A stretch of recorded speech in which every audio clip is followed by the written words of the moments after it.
Welcome to Amplify, the personal brand business show. Today on the show, Bob is speaking with Niki Hutchison. Hi there and welcome back to the Personal Brand Business Show. My name is Bob Gentle and every week I speak with incredible people who share their secrets to building, marketing and monetizing their expertise, intentionally growing a unique personal brand and the mindset you need for your business to grow and thrive. If you're new to the show, then while you still have your device in your hand, take a second to subscribe.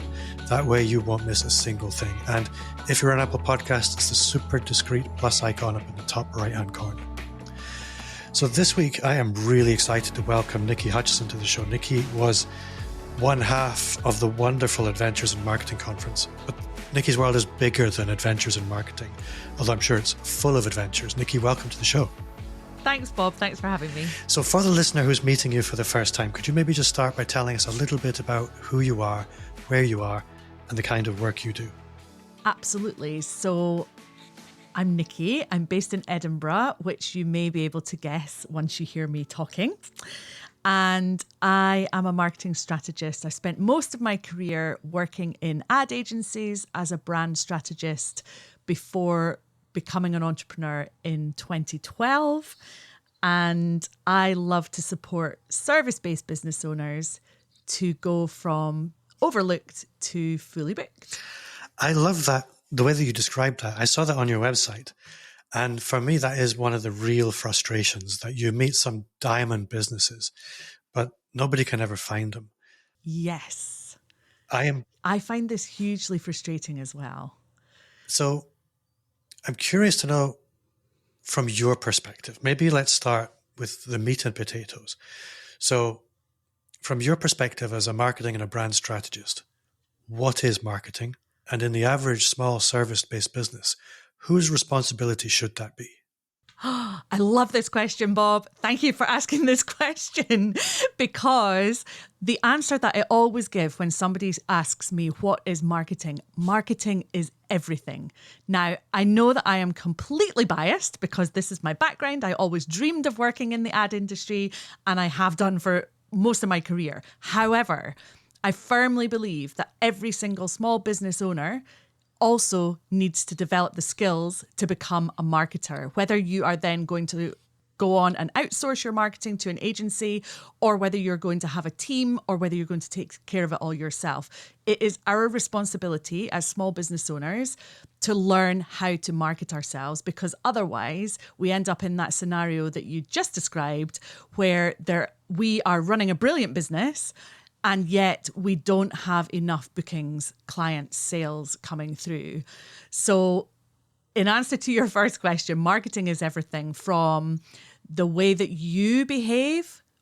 When you're a personal brand going out and representing your business or your own company, it's the interactions that you have, it's the way that you sign off your email, right through to all of the strategic and tactical activities that you're doing, which are more commonly referred to as marketing, such as SEO, email marketing, social media, and so on.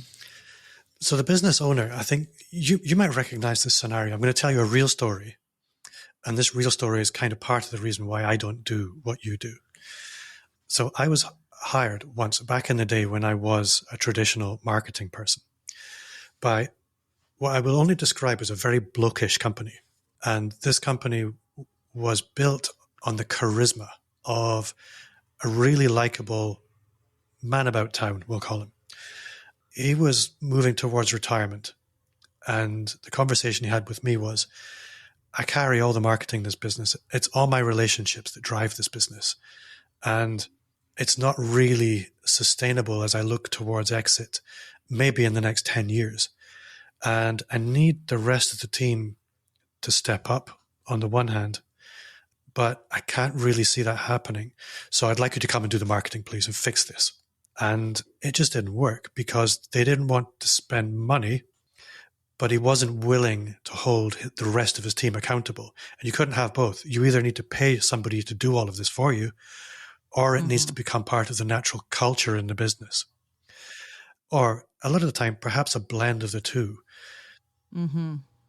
In your perspective obviously you can hire a marketing agency to do all the marketing for you, but that's not right for most small service-based businesses because it's too expensive and it's unsustainable. So how do you help people build the culture of marketing in a business so that it just becomes part of what they do every day? I feel like I'm going to find this quite difficult to describe, but let me try because it really does come naturally to me. And I'd like to point out here that the first business that I built when I left agencies was unrelated to marketing. I started a kids hip hop dance company. I wanted to discover what it was like to grow a business before I taught and supported other people how to grow theirs. So I had that as my training ground, and I grew a team, and everybody was responsible for selling and marketing that business. But I drove the strategic direction. So let me think back to how I did that, because equally today, we have a marketing agency where we can come and plug in as part of your marketing team. Or equally, I have courses and communities where I can teach you and or your team how to do the marketing yourselves. But in that first business, what played a key role was targets, not very harsh targets. I'm more of a carrot than a stick person. So it wasn't a case of you must bring in X number of customers or your job is at risk. It was more a case of if you manage to bring in X number of customers, let's do a good, better, best scenario, and let's think about what your reward is going to be at that point. And I think because, like I said at the beginning, because I intrinsically believe that everything in business has to do with marketing, that's the ethos that I instilled throughout that whole team. So we had me running the business, we had a sales manager, we had an operations manager, and we had people out on the ground, so to speak, teaching dance classes. Every single one of those people was incentivized to make sure that our customers, A, had a brilliant experience, and B, remained our customers, probably, or ideally, were upsold into other offers. So as well as coming to their weekly dance class, we would hope that they would buy the uniform and encourage them to take part in the Christmas show or the summer show and come along and join our summer camps. So every single person, if their job title was dance teacher, they were also encouraged and incentivized to be a marketer as well. Does that answer your question? It does. And I think there's probably another aspect to this where if you had just incentivized them, it might not have worked as effectively as if you had incentivized them and also showed them how to do it, walking the walk, not just talking the talk. And I think this is one of the things that stands out with you as a marketer in Scotland in particular, in that I don't know the names of very many people who do what you do in Scotland, and you're very visible. And I think that visibility is a strong leadership characteristic, and it's not just about telling people what to do, but it's saying, and here's how you do it. And they can see it in the wild. I really appreciate you saying that. Thank you. And I'm glad that it comes across that way, because I never, and I really try my hardest not to be a marketing company who uses the excuse of, oh yeah, we're too busy to market ourselves. Yeah. We're so busy working on our clients. Of course that happens. And of course we are guilty of that sometimes. But as a general rule, it's just as important for you or me as the owner of our business to market ourselves as it is to do great work for our clients. Yeah. Now, one of the things I've seen you speak about is what's called going detective mode. And before you jump in, and I'm going to ask you to tell us all about what that is. A brand, in order for it to be communicated, so marketing in general is all about sending signals out into the world. And every signal has a certain power to it. So the signal strength, the frequency, how often do you encounter it? And the clarity of that signal. How clear and clearly defined is it in order for it to hit the mark? And I think the more clearly you define who it's for and why it matters, the less power you need for that to actually function. And for me, this is why I hate the idea or the word. I'll tell you a story. So I used to get a lot of clients who would come to me through Scottish Enterprise. And they would come to me after they'd hired an agency to do market research. And what I would always find is they spent all the money on market research and there was nothing left for actually doing stuff. It frustrated the pants off me. And what I like about what you speak about in terms of detective mode is it's a very guerrilla, grassroots, efficient approach. So can you maybe tell us a little bit about what that actually is? Yeah, absolutely. So when I worked in ad agencies, I was a strategic planner or a brand strategist. So half of my time, literally 50% of my time, was spent out on the road conducting market research for big brands, organizations, a lot for the government. The government are normally one of the biggest clients for large agencies up here in Scotland. So I was out discovering lots of information for them. And these clients were paying through the nose for all of us to be out on the road gathering this information. And, these are rightly so, these are really useful insight gathering exercises that are going to direct the marketing going forward. Obviously, moving into the world of small businesses, we don't have budgets like that. We're talking tens, hundreds of thousands for these research projects. But that doesn't need to stop us from being absolutely driven to discover what's important to our customers and how we can reach them effectively. So I like the way you've described it as this kind of guerrilla approach. And really, that's how people can approach it. You can do this stuff yourself. Market research is not rocket science. Essentially what you're doing, and there are books that you can read and information that you can source to make you a better researcher.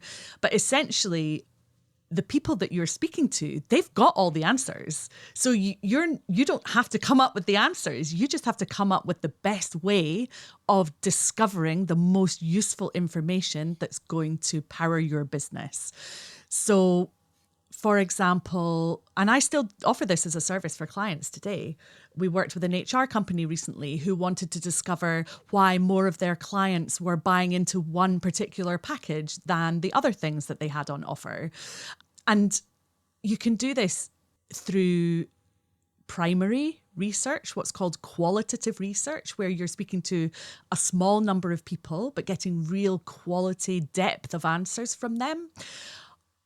And you can do it on the phone, you can do it on Zoom, but you can also use secondary research. So you can look at what other people have already discovered. So you can look at reports. And again, government are good for as a resource for producing reports, depending what you're looking into. There are lots and lots of different resources. Mintel is another one that I had the luxury of having full access to their full library of industry reports when I worked in agencies. Of course, I don't have that now, and neither will the people listening, most likely, but they still do what's called executive summaries. So you can look on Mintel and you can look at the reports that relate to your industry and find out what people are doing in your industry and what people are thinking. And it doesn't cost you any money, it just costs you time. So you have the resources at your fingertips. For me, it's about an attitude, and that attitude is one of curiosity. So when you think about a detective, they will not stop until they find the information that they're looking for. And that's the mode that I encourage people to take when it comes to searching for the insights that are really going to make a difference to your marketing and your business going forward. I actually used to be on a board with a chief inspector. He was a good friend of mine. And honestly, you should watch this guy. When he wants the answer to a question, if he doesn't get it, oh my goodness. So what I like about what you described there is once you have all the right information, you can ask the right questions and you can respond to the world with content, the signals that I described that are going to be the most effective. And it's like the difference between a ninja and a boxer. A boxer will just flail away until he gets a knockout, whereas a ninja can do it with one finger. And for a business owner, this is really important because we don't have a lot of time or money. We need to be effective, and information about your ideal customer and what matters to them is what's going to make you effective. And that's why the talk around detective mode for me was really important. One of the things that we spoke about before hitting record was the idea of small businesses getting fully booked as a mission, as a personal mission. And I really love that. What does that take in your perspective? What are the ingredients that will support a strategy that will allow a business to thrive? So, I mean, a lot of it we've covered already, but I have developed a framework. So first of all, this idea of becoming fully booked is not a new phrase, but that actually came from me going detective mode in my own business. So often you'll have the information that you need in your business if you just spend time investigating it. I wanted to come up with a new group program a few years ago, and I decided to review client testimonials from the one-to-one work that I had been doing. And what came through was this idea that people did not, before they worked with me, they didn't feel visible. They didn't feel that they were able to do all the things that we've discussed to get their name out there, to get their business and brand out there. But once they'd finished the work, they were fully booked. So I thought, there's a really nice concept in there. And that's where this strapline from overlooked to fully booked came from. And in fact, the name of my program, which I'll be running again later this year, is called Fully Booked Bootcamp. And inside that program is the Bright framework. And this, I think, any entrepreneur can take and follow the steps to become visible and become fully booked. So Bright stands for, and I'll go through each one individually. My pen is ready. Brand, relevance, innovation, growth goals. I've got a sneaky double G in there. How and tell. So brand, hopefully we all know that is about being consistent online, knowing what your values are, knowing what you stand for, knowing the value that you deliver to your clients and so on.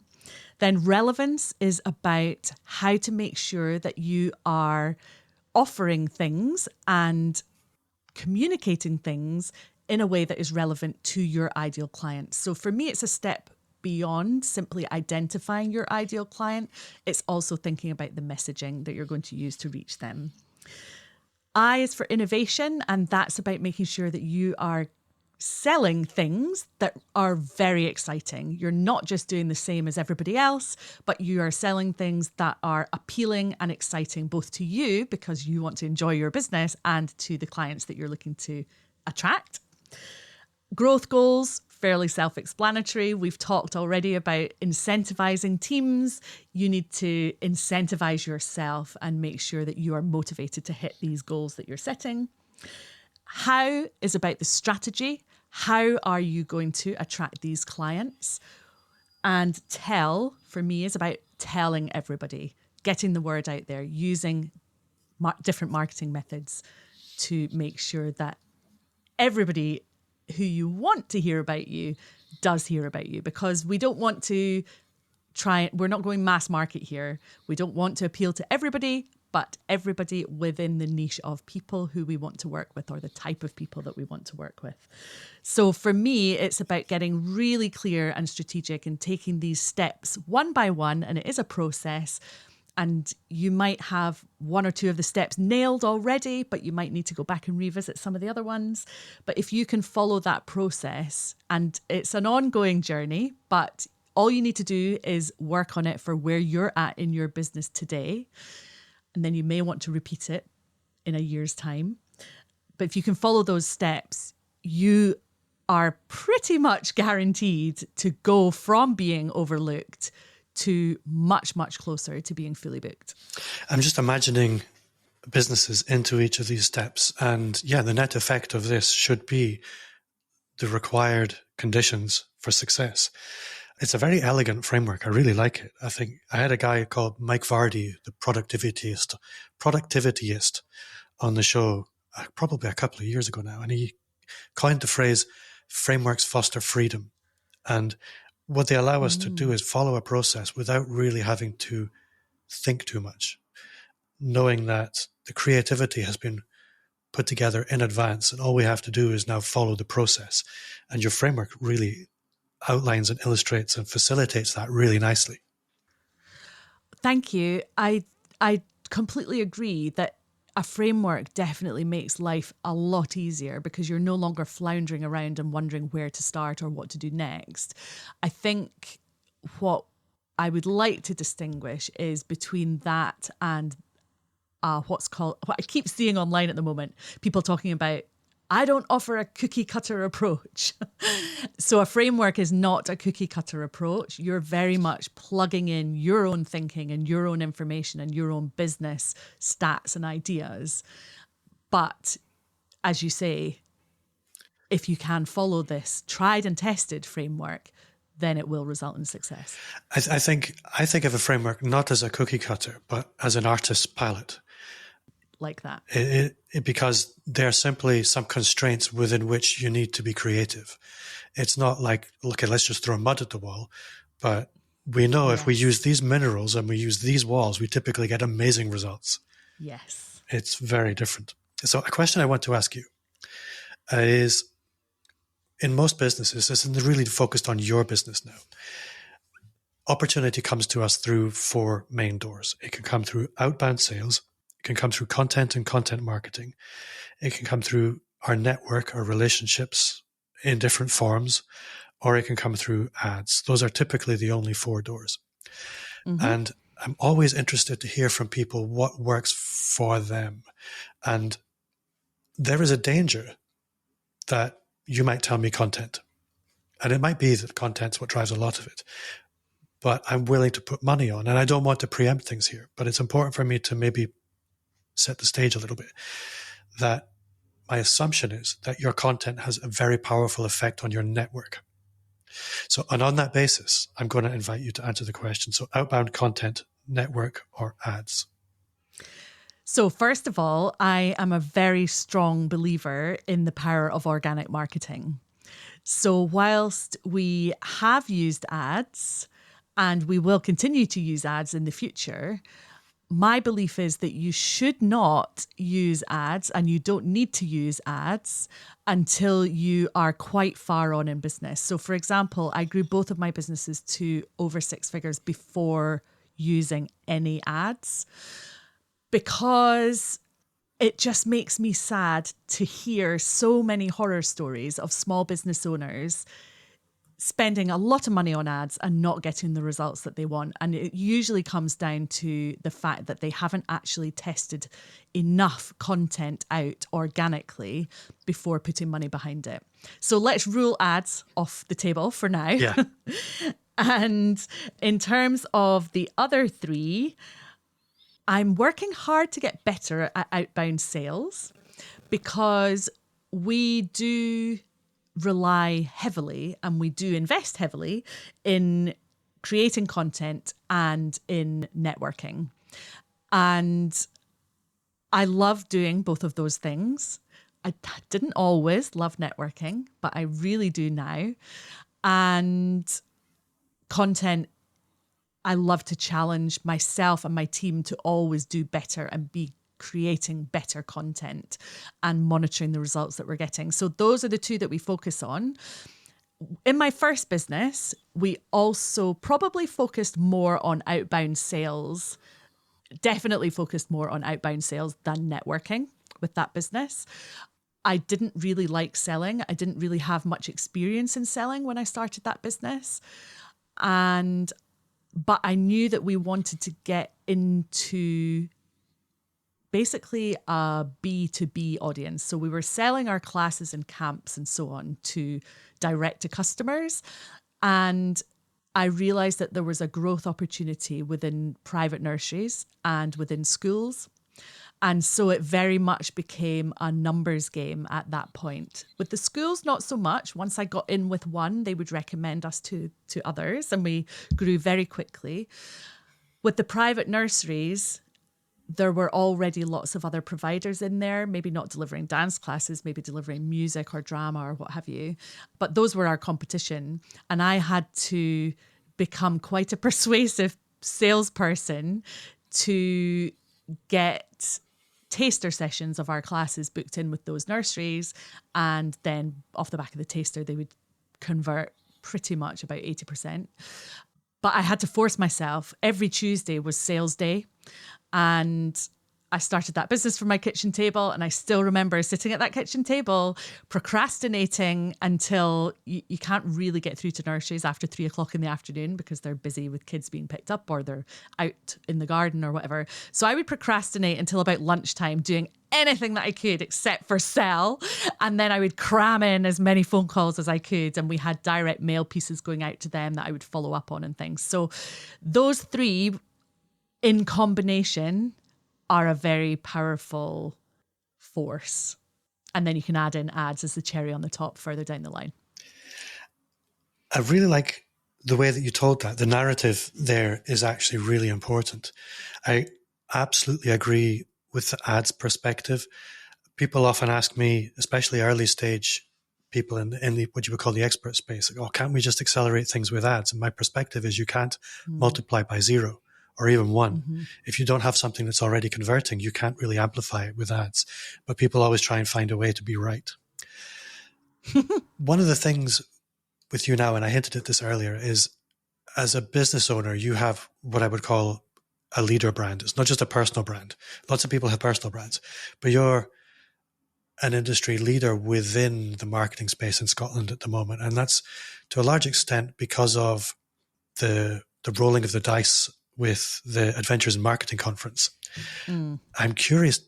I'm going to lead into this with, I downloaded your 25 ways to grow your audience without spending any money on ads PDF from your website earlier.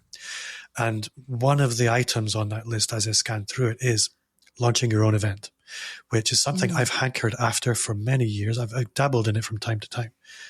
But I'm curious to hear from you, being my neighbour just across the country. If you know anything about Scotland, if you're not from here, we are opposite ends of the country, but that's only an hour apart. What impact has the Adventures in Marketing conference had on your business, your network, and your network's ability to sustain your business? That is a great question. So it's interesting to hear you say that you've hankered after hosting an event for years. I still think that sometimes, I'm going to call it blind faith, but just a sense of excitement and interest and the word's gone out of my head. A sense of excitement and wanting to explore is what was absolutely behind us launching. So Abby and I launched the event and worked together on the event. We had no expectations when we launched that event. We just felt that there was a gap in the market in Scotland, having been to lots of marketing and business conferences all over the UK and beyond. We felt there was a gap in the market in Scotland for somebody to bring the excellent marketers of the UK to the beautiful country that is Scotland, that often gets forgotten about when it comes to business and many other ways as well. But I did kind of practice. So when I first started this business, I hosted a monthly networking event for 3 years, every month, right up until March 2020, when we were all bumping elbows. That was the final one. And then business got really busy and I decided I wasn't going to do that after the pandemic. So this is the largest event that I have hosted in terms of a marketing event. But we did kind of go into it with that blind faith that I've hinted at, or just that excitement. We had no expectations. We wanted to bring people together. We wanted to offer something a bit different because we found that some of the events that we went to were a bit stuffy. We definitely didn't want to be... You can say it. Can I? We definitely didn't want to go down the route of being a kind of bro marketing event. We didn't want anybody selling from the stage or the back of the room. And we wanted to put more women on stage as well. Now, obviously the event is open to everybody, but often we see women are missed off lineups. So we were keen to add them into the mix as well as ourselves. In terms of how it has impacted my business, that's an interesting one. The first year I did a talk that was a very personal talk. I would say it was a bit of a kind of personal development talk. It wasn't directly linked to my business, and I didn't really expect anything of it. I wasn't looking for business off the back of it. I just wanted to get to know my audience better and to be a bit vulnerable. So that worked really well. Lots of people came back the next year, and I decided that I was going to do a talk on much more practical advice on how to launch. And again, has it impacted my business? I've been offered more opportunities to get on other people's stages and podcasts and deliver workshops. I often introduced by people who perhaps have only got to know me through the event. Oh, this is Niki from Adventures in Marketing. My business is not called that, which I find is interesting, and it doesn't bother me at all. So it has definitely opened the doors to new people and new audiences.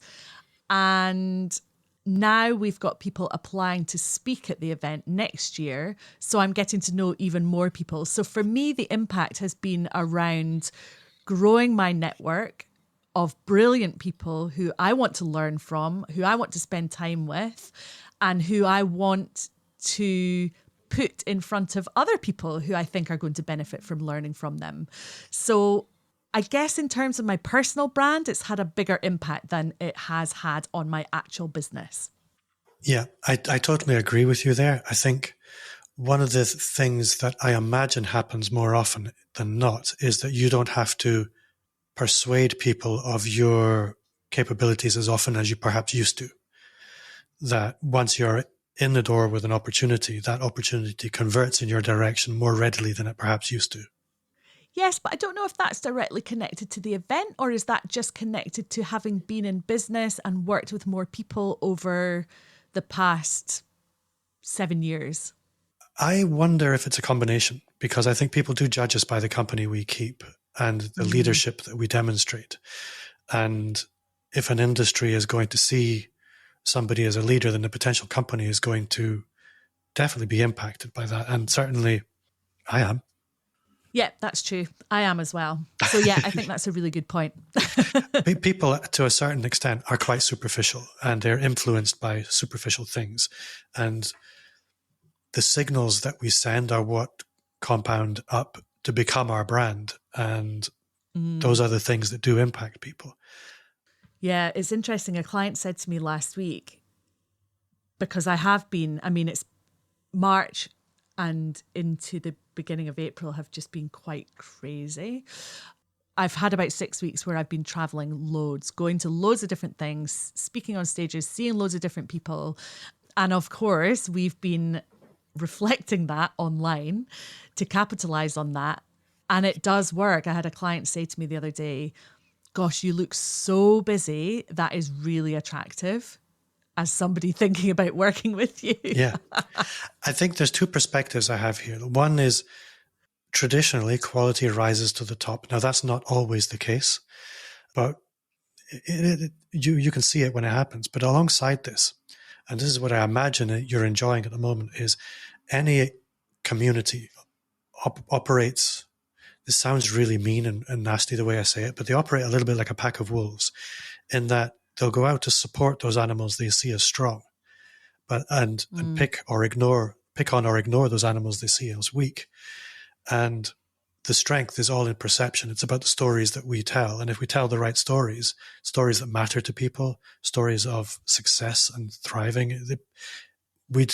people do rally around to support, especially when we're approaching it in the right spirit, as you are. You can manipulate people, or you can genuinely do these things. And I think you're seeing the rewards of that. Well, hopefully, because I'm not finished yet. I've actually got a friend who I think is doing exceptionally well just now. And she keeps having people in her industry coming up to her and saying, oh, how can I get basically, how can I enjoy the success that you're enjoying right now? They're saying to her. Yeah. And we've had many conversations. She's worked bloody hard for this over many, many years. And that's the stuff that keeps me going. That's what keeps me motivated to work really hard, to keep putting myself out there, to keep investing in myself, to keep saying yes to opportunities and traveling, even though I'm exhausted and would possibly sometimes rather be at home, because it's that compound effect and that momentum that we're building up. I think that's a really important message to send, is that it is hard work, but the hard work works. Yes. So we should probably bring things to a close. But before I let you go, I need to ask one question. And that is, what's one thing you do now that you wish you'd started 5 years ago? We've already touched on this, and it is one of your 4 pillars that you mentioned, which is growing my network. And I was doing this 5 years ago. I wasn't doing it to the same degree or the same level. I wasn't placing as much importance and emphasis on it. And I was only doing it in my local area, which is networking. So if I could rewind 5 years, I would put myself in even more rooms at that point. I'm very focused on putting myself in the right rooms now. So if I could rewind 5 years, I would put myself in even more of the right rooms back then than I did.